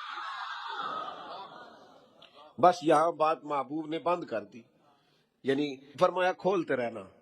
مانا کیا ہے کہ اگر یہ نہیں نا دوزخ میں پھینکنا چاہتی اپنے بچے کو، تو رب بھی اپنے بندوں کو سزا نہیں دینا چاہتا، وہ بھی انہیں دوزخ میں جلانا نہیں چاہتا، وہ بھی انہیں سزائیں دینا نہیں چاہتا۔ بھائیو یاد رکھیے گا اور سمجھیے گا، اپنی توجہ ہر وقت اپنے مالک کے کرم کی طرف رکھے، ہر وقت اللہ کی عطا کی طرف۔ یہ جو مایوس لوگ پھرتے ہیں نا، اور مایوس باتیں کرتے ہیں، اور یہ جو کہتے ہیں کہ میں بڑا تھک گیا ہوں اور میں بڑا تنگ آ گیا ہوں اور اب مجھے لگتا ہے کہ یہ چیزیں میرے کنٹرول میں نہیں آئیں گی، اور حضرت میں نے بڑی کوشش کی، جو قدم آگے لے جاتا ہوں وہی میرا پیچھے ہوتا ہے، اور بعض کہتے ہیں جی میرے ساتھ ہی ایسا کیوں ہوتا ہے، آخر میں ہی ساری زندگی اس طرح کیوں ہوں، فلاں جگہ بھی ناکام ہوا، فلاں جگہ بھی۔ اور میرے بھائی، جس طرح کا انسان گمان کرتا ہے، رب بھی اسی طرح کا معاملہ فرماتا ہے۔ تیری طبیعت ہی نہیں بن پا رہی کہ تو رحمت کی طرف متوجہ ہو، تیرا خیال ہی نہیں بن پا رہا کہ اس کے کرم اور عطا کی طرف تیرا دھیان جائے، تو نے اپنے اوپر مایوسیاں پوری طرح طاری کر لی ہے۔ بندہ مومن کبھی اپنے رب سے مایوس ہو سکتا؟ اس کی توجہ ہر وقت اس کے کرم کی طرف رہتی، اس کی توجہ ہر وقت اس کی عطا کی طرف رہتی۔ دیکھیں نا، بعض لوگوں پر یکدم کرم آیا، چھایا، صحابی رسول ہیں، ولیوں سے، غوثوں سے، کتبوں سے، ابدالوں سے، تمام تابعین سے، محدثین سے، مفسرین سے افضل ہیں، لیکن صحابی کتنی دیر کے ہیں؟ شاید 2 گھنٹے کے صحابی ہیں، 2 گھنٹے کے۔ ادھر آئے ہیں، ادھر کلمہ پڑھا ہے، ساتھ ہی جہاد کیا ہے، ساتھ ہی شہادت ملی ہے۔ صحابی 2 گھنٹوں کے ہیں، صحابی 2 گھنٹوں کے ہیں، لیکن تمام مفسرین، محدثین، اولیاء، صوفیاء کے امام ہیں۔ کیوں؟ اس لیے کہ کرم کرنے والا کرم کرتا ہے، اس نے جاتے جاتے ایسا کرم کیا ہے کہ 2 گھنٹے کے اندر اٹھا کے امت کا امام بنا دیا ہے۔ یہ تو رحمت کی برکھا ہے، یہ کسی وقت بھی برس جائے گی، یہ تو کرم ہے۔ دیکھیں نا ان لفظوں کا ذرا حسن دیکھیں، نبی کریم علیہ السلام فرماتے ہیں بندہ ساری زندگی جہنمیوں والے کام کرتا ہے، دوزیوں والے کام کرتا ہے، سزا والے کام کرتا ہے، لیکن جاتے جاتے نا کوئی ایسا جملہ بول دیتا ہے آخر میں کہ اس کی ایک بات کی وجہ سے نا اللہ اس کے لیے جنت کا فیصلہ فرما دیتا ہے۔ ایک بہت بڑا ظالم گزرا ہے تاریخ اسلام میں، بڑا ظالم تھا، اس کا ظلم بہت زیادہ تھا، لیکن حضرت انس بن مالک فرمایا کرتے تھے یہ اس کی ایک بات بڑی مجھے عجیب لگتی ہے، اس نے آخر میں ایک جملہ کہا تھا، ظالم بڑا تھا، اس نے آخر میں ایک جملہ کہا تھا، اس نے کہا تھا مالک میں نے ظلم کیے پر میں شرمندہ بڑا ہوں، پر یہ لوگ مجھ سے کہتے ہیں کہ میرے گناہ تیری رحمت سے زیادہ ہیں، مجھے بتا میرے گناہ تیرے کرم سے زیادہ تو نہیں؟ حضرت انس بن مالک فرماتے ہیں اس کی بات سن کر میرے دل کو چوٹ لگی، مجھے یوں لگا اس نے منا لینا ہے رب کے کرم کو۔ وہ میرے بھائی اللہ کی عطا سے زیادہ تو نہیں، اس کے فضل سے زیادہ تو نہیں۔ رسول اللہ صلی اللہ تعالی علیہ وسلم فرماتے ہیں کہ رب فرماتے ہیں اگر میرے بندہ اتنے گناہ کرے کہ اس کے گناہ آسمان تک پہنچ جائیں، یا اتنے گناہ کرے کہ زمین کی تہ تک پہنچ جائے، اور پھر وہ آ کے اپنے کریم رب کے حضور معافی مانگے سچے دل سے، تو اللہ پھر بھی اسے معاف فرما دے۔ شرط اتنی ہے کہ تو آتا ہی نہیں، تو معافی مانگتا ہی نہیں، تو پھر بھی لوگوں کو مناتا ہے، اسے مناتا ہی نہیں جسے منانا چاہیے۔ مصیبت میں بھی اب یاد خدا ہم کو نہیں آتی، دعا منہ سے نہ نکلی، جیبوں سے عرضیاں ہی نکلی، مختلف محکموں میں درخواستیں دیتے ہو، مالک کے حضور دعا ہی نہیں کرتے۔ جس کریم کی بارگاہ میں جانا چاہیے، جہاں سے کرم ہونا ہے، جہاں سے عطائیں ہونی ہے، اس طرف متوجہ نہیں ہوتے، اپنے کریم کو منانے کی صحیح نہیں کرتے۔ میرے بھائیوں اللہ کی رحمت پر ہر وقت کامل توجہ، اللہ کے کرم پر ہر وقت توجہ، وہ بخش دے گا، وہ مہربانی کرے گا، وہ عطائیں کرے گا، وہ اپنے بندوں سے درگزر فرمائے گا، یہ شوق ہر وقت طبیعت میں قائم رہنا چاہیے، کبھی بھی اس کی رحمت سے نا امید۔ نوجوانوں سے بالخصوص کہوں گا کیا ہو گیا اچھی نوکری نہیں ملتی، کوئی عرض نہیں،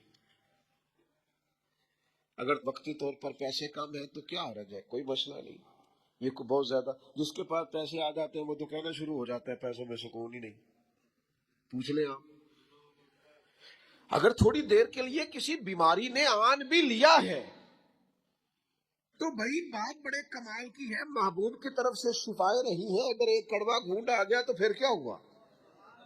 ایک اگر وہاں سے کڑوا، وہ بڑی معروف بات ہے نا، سلطان محمود غزنوی کنوں کھا رہے تھے، تو انہوں نے پہلا ٹکڑا کنوں کا، اس کا پہلا حصہ جو اسے کھولا، اس کی جو کاشیں ہوتی ہیں اس میں سے پہلا ٹکڑا ایاز کو دیا تو ایاز گٹ گٹ کر کے کھا گیا، دوسرا بھی دیا تو کھا گیا، تیسرا بھی دیا، چوتھا محمود نے اپنے منہ میں ڈالا تو تھوک دیا، کہنے لگا خو اتنا کڑوا،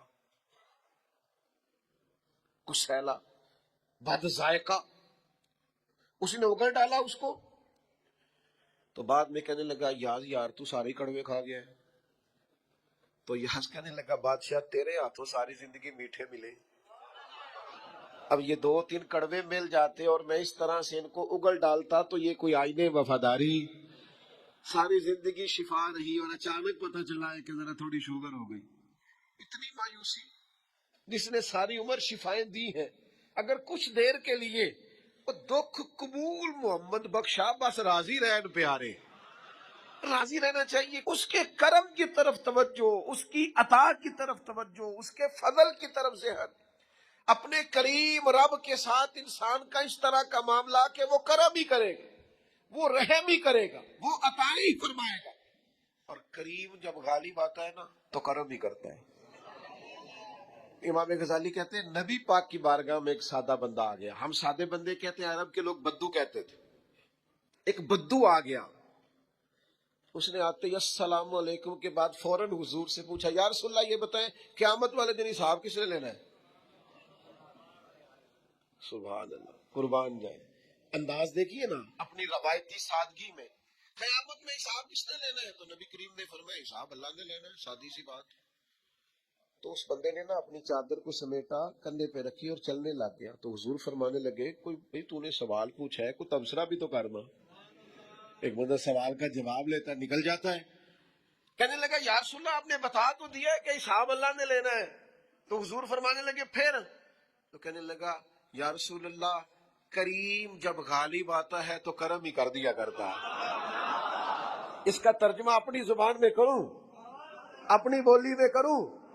وہ حضور کی بارگاہ میں عرض کرنے لگا یا رسول اللہ جے اللہ نے حساب لینا ہے پھر خیر ہے۔ کہنے لگا یا رسول اللہ کریم جب غالب آتا ہے تو کرم ہی کرتا ہے۔ قربان جاؤں حضور کی اس مقدس زبان پر، وہ دہن جس کی ہر بات وحی خدا۔ کریم بولے اور بول کے فرمانے لگے بندہ سادہ تھا، بات کتنی بڑی کر گیا ہے۔ لب پہ جاری نبی کی ثنا چاہیے، ان کی الفت پہ دل آسنا چاہیے۔ لب پہ جاری نبی کی ثنا چاہیے، ان کی الفت سے دل آسنا چاہیے۔ میرے سر کو حرم کی فضا چاہیے، میرے دل کو در مصطفیٰ چاہیے۔ میرے سر کو حرم کی فضا چاہیے، میرے دل کو در مصطفیٰ چاہیے۔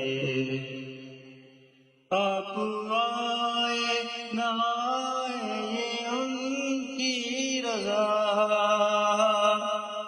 درخلا چاہیے گھر سجا چاہیے۔ آپ آئے نہ آئے یہ ان کی رضا، درخلا چاہیے گھر سجا چاہیے۔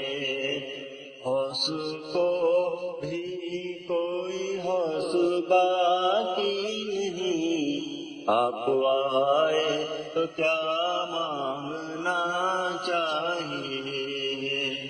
چپ کھڑا میں رہوں اور وہ کہتے رہے مانگو مانگو تمہیں اور کیا چاہیے، مانگو مانگو تمہیں اور کیا چاہیے۔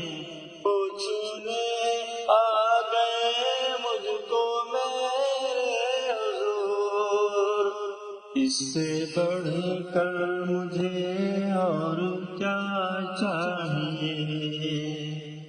وقف سوز و علم برد دل چشم نم، ان کے بیمار کو کیا دوا چاہیے۔ صرف اپنی خبر خیر اچھی نہیں، درد ماروں کبھی بانٹنا چاہیے۔ گھر کے پاس ہوں میں وہ کہاں میں کہاں، دل کو چشم غوث بڑا چاہیے۔ لب جاری نبی کی ثنا چاہیے۔ شامل حال ہے ان کا لطف و کرم، امتی کو تو ان کی رجا چاہیے۔ شامل حال ہے ان کا لطف و کرم، امتی کو تو ان کی رجا چاہیے۔ لب پہ جاری نبی کی ثنا چاہیے۔ جو عادات جن کی وجہ سے کائنات میں میرے محبوب پاک علیہ الصلوۃ والسلام کے روز ڈنکے بجتے ہیں، حضور کی نعتیں پڑھی جاتی ہیں، ان میں حضور علیہ السلام کی ان خوبصورت عادات میں سے ایک عادت ہے حضور کا سخی ہونا، کریم ہونا، لبواں ہیں، آنکھیں بند ہیں، پھیلی ہیں جھولیاں، کتنے مزے کی بھیک تیرے پاک در کی ہے۔ نبی پاک صلی اللہ تعالی علیہ وآلہ وسلم ارشاد فرماتے ہیں، حضور کا شوق دیکھیے خیرات کرنے کے تعلق سے۔ ہمارے ہاں یہ ہوتا ہے کہ بعضوں کا جیسے جیسے پیسہ بڑھتا جاتا ہے ویسے ویسے لوگوں کے اندر بخل آتا ہے، کنجوسی آتی ہے۔ بعض لوگ اللہ ماشاءاللہ وہ خیرات کرنے کی طرف اس طرح توجہ نہیں کرتے جس طرح کہ ان کا منصب انہیں حکم دیتا ہے یا ان کا منصب انہیں اس طرف قائل کرتا ہے۔ رسول کائنات صلی اللہ تعالی علیہ وآلہ وسلم ارشاد فرماتے ہیں، بخاری مسلم میں موجود ہے، فرمایا اگر میرے پاس احد پہاڑ کے برابر سونا ہو، کلومیٹروں پہ پھیلا ہوا احد پہاڑ، اس کی چوڑائی ہے، اس کی لمبائی ہے، اس کی اونچائی ہے، یعنی پہاڑ کی بات ہو رہی، جن لوگوں نے زیارت کی ہے وہ جانتے ہیں کہ اتنا بڑا پہاڑ۔ حضور فرماتے ہیں میرے غلاموں سنو، اگر میرے پاس احد پہاڑ کے برابر بھی سونا ہو تو فرمایا میرا دل چاہتا ہے کہ 3 راتیں گزرنے سے پہلے پہلے سارا اللہ کے راستے میں خرچ کر دوں، سوائے اس کے کہ جو میں نے قرض دینا ہو، قرض کے لیے بچاؤں گا، باقی میں سب اللہ تبارک و تعالیٰ کے راستے میں خرچ کر دوں گا، 3 راتوں سے زیادہ نہیں گزریں گی، خرچ کر دوں گا۔ یہ شوق ہے نبی پاک صلی اللہ علیہ وسلم کا سخاوت کے ساتھ، حضور پسند کرتے سخاوت کرنا۔ نبی پاک صلی اللہ تعالی علیہ وآلہ وسلم نے اپنے دست مبارک سے ہمیشہ لوگوں کو عطا کیا۔ حضور صلی اللہ تعالی علیہ وسلم خرچ کرنے کی ترغیب دیتے، لوگوں کو رغبت دلاتے۔ ہمارے ہاں پہلی تو بات یہ ہے کہ خرچ کرنے کا ماحول نہیں بنتا، اور اگر بعض لوگ خرچ کرتے ہیں تو بے دلی کے ساتھ خرچ کرتے ہیں۔ اللہ تبارک و تعالیٰ کے راستے میں جب آپ کو دینا ہے، جب آپ کو مالک کے راستے میں دینا ہے، تو پھر آپ کو بندہ تھوڑی دیکھنا ہے، پھر تو اللہ کی رضا دیکھنی ہے۔ تو خرچ تو کرتے ہیں لیکن وہ خوش دلی، وہ ذوق، وہ شوق، وہ خوبصورتی ان کی طبیعت میں نہیں ہوتی جو ہونی چاہیے۔ اللہ کے راستے میں خرچ کریں تو اللہ کی رضا کو پیش نظر رکھ کے خرچ کریں۔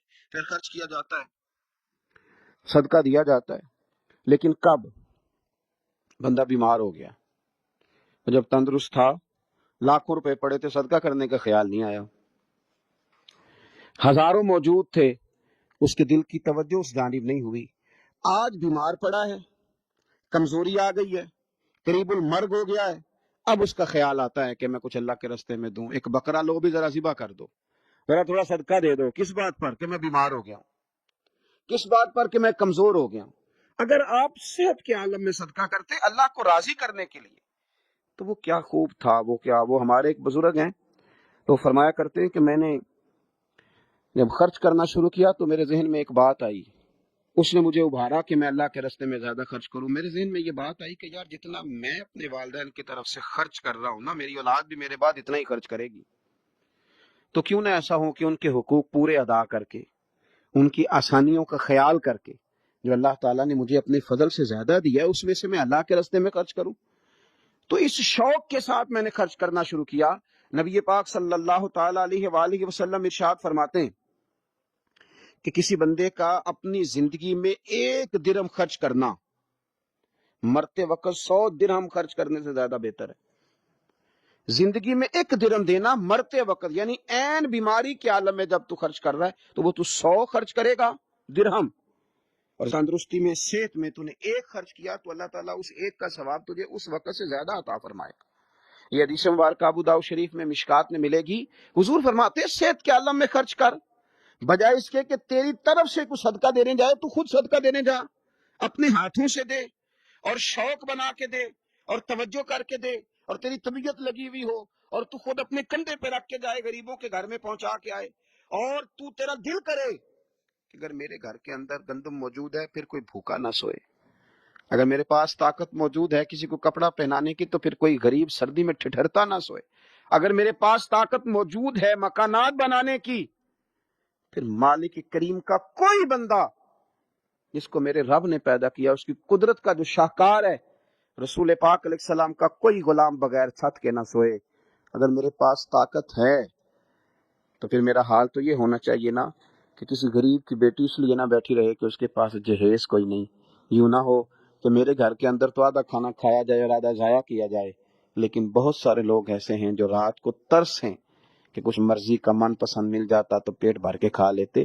سخاوت کا حکم دیا گیا. صحت کے عالم میں خرچ کریں, تندرستی کے عالم میں خرچ کریں, اللہ کی رضا کے لیے خرچ کریں. یہ ماحول نہ بنائیں کہ بیمار ہو گیا ہوں تو جا بیٹے صدقہ کر دے, اب میں کمزور پڑ گیا ہوں تو جا بیٹے تو کچھ اللہ کے راستے میں خرچ کر دے. ایک شوق ہو, ایک طبیعت ہو. نبی پاک صلی اللہ تعالی علیہ وآلہ وسلم کی پیاری زوجہ, ذرا یہ انداز بھی دیکھیے گا. حضرت سیدہ عائشہ صدیقہ رضی اللہ تعالیٰ عنہ فرماتی ہیں کہ ہم چونکہ حضور کی ازواج کثیر تعداد میں تھی تو کبھی نہ نبی پاک صلی اللہ علیہ وسلم سے کچھ سوالات بھی کرتی تھیں, اور اس سوالات کے اندر محبت چھلکتی تھی, محبت میں ایک دوسرے سے آگے بڑھنا چاہتی تھی. حضرت عائشہ صدیقہ رضی اللہ تعالیٰ عنہ فرماتی ہیں کہ ہم نے عرض کی یا رسول اللہ صلی اللہ تعالیٰ علیہ وسلم, ہم میں سے سب سے پہلے آپ سے آ کے کون ملے گا؟ اس سے مراد ہے وصال کے بعد سب سے پہلے ازواج مطہرات میں آپ سے کون آ کے ملے گا؟ تو حضور صلی اللہ علیہ وسلم نے فرمایا لمبے ہاتھوں والی. مشکات میں حدیث موجود ہے, بخاری میں موجود ہے. حضرت عائشہ صدیقہ کہتی ہیں حضور نے فرمایا وہ جو لمبے ہاتھوں والی ہے نا, میری اہلیہ, میری زوجہ, مومنوں کی ماں, وہ ملیں گی. تو کہتی ہیں حضرت سودا رضی اللہ تعالیٰ عنہ کے ہاتھ لمبے تھے, قد بڑا تھا, تو ہماری نظر یہ تھی کہ حضرت سودا کے بارے میں حضور نے فرمایا کہ وہ ملیں گی. لیکن کہتی ہیں کہ وہ تو ہمیں بعد میں پتہ چلا جب حضرت زینب رضی اللہ تعالیٰ عنہ کا وصال ہوا تو سمجھ آئی کہ لمبے ہاتھوں سے مراد ہاتھوں کا لمبا ہونا نہیں, صدقہ اور خیرات زیادہ کرنا. وہ لمبے ہاتھوں والی تھی, مومنوں کی ماں, خرچ کرتی تھی, خیرات کرتی تھی. شارحین حدیث نے لکھا ہے کہ وہ اپنے ہاتھوں سے کھالیں رنگتی تھیں پھر بیچتی تھیں, اپنے لیے نہیں. ان کا نان نفقہ تو حضور کے ذمے تھا, اپنے لیے نہیں. ان کو تو صحابہ کرام علیہم رضوان وہ ساری ذمہ داریاں حضور کے بعد بھی ادا کر رہے تھے جو حضور سید عالم صلی اللہ تعالی علیہ وسلم کے حقوق رب تعالیٰ نے رکھے, لیکن وہ اپنے دست مبارک سے محنت کرتی, کھالیں رنگتی اور اپنی اولاد پر, مسلمانوں پر خرچ کرتی. ان کا شوق تھا. تو کریم محبوب علیہ السلام نے فرمایا یہ مجھ سے سب سے پہلے آ کے ملیں گی. حضور کے بعد ان کا وصال سب سے پہلے ہوا حضرت زینب رضی اللہ تعالی عنہا کا. او بھائی, اس میں بھی ایک لطیف اشارہ ہے, اس میں بھی ایک خوبصورت اشارہ ہے کہ حضور کا قرب پانے کے لیے سخی ہونا بھی ضروری ہے. رسول پاک علیہ السلام کی بارگاہ ناز کے قریب ہونے کے لیے سخاوت کا مزاج ہونا بھی ضروری ہے. انسان کے دل کا, اس کی طبیعت کا, اس کے مزاج کا سخی ہونا ضروری ہے, اس لیے کہ اس نے رسول پاک صلی اللہ تعالی علیہ وآلہ وسلم کے قریب جانا ہے. اعلیٰ حضرت بریلوی رحمۃ اللہ تعالی نے لکھا ہے, فرماتے ہیں اللہ کے محبوب علیہ الصلوۃ والسلام اچانک مسجد میں تشریف لائے اور نماز کا وقت ہو گیا, اقامت کہہ دی گئی. سرور کائنات صلی اللہ تعالی علیہ وسلم نے نا اقامت کہیں جا چکی تھی, پر حضور باوجود اس کے گھر چلے گئے, تھوڑی دیر کے بعد واپس آئے. اب ظاہر ہے صحابہ کے دلوں میں سوال تھا کہ اقامت ہو چکی تھی, حضور کہاں تشریف لے گئے؟ تو حضور نے فرمایا میں مسجد آیا تو میرے دل میں خیال آیا کہ گھر میں تو چند دینار پڑے ہوئے, تو میں نماز پڑھانے سے پہلے گیا ہوں, نے اللہ کے راستے میں خیرات کیا, پھر تمہیں آ کے نماز پڑھائی. یار اپنا شوق بنائیں. آپ یقین کریں کہ بہت سارے لوگ ہیں جو بہت سارے لوگوں کا خیال رکھ سکتے ہیں, لیکن ہماری نظر اپنے سے اٹھتی نہیں. ہم اپنے آپ سے سوچنا شروع کرتے ہیں, اپنے اوپر ختم کر لیتے ہیں. اگر بہت زیادہ بڑھ کے سوچیں گے تو اپنی اولاد کا سوچیں گے. سیل بنائیں سخاوت کا. اور رمضان شریف میں خاص کر کے توجہ کریں, آپ مساجد کا خیال کریں, مدارس کا خیال کریں, اور خوب خیال کریں, خوب خیال کریں, اور غرباء کا خیال کریں, مساکین کا خیال کریں, کمزور لوگوں کا خیال کریں. دیکھیں رب فرماتا ہے خرچ تم نے غریب پہ کرنا ہے, پر قرض تم نے اپنے رب کو دینا ہے. اللہ تعالیٰ سمجھنے کی توفیق عطا فرمائے.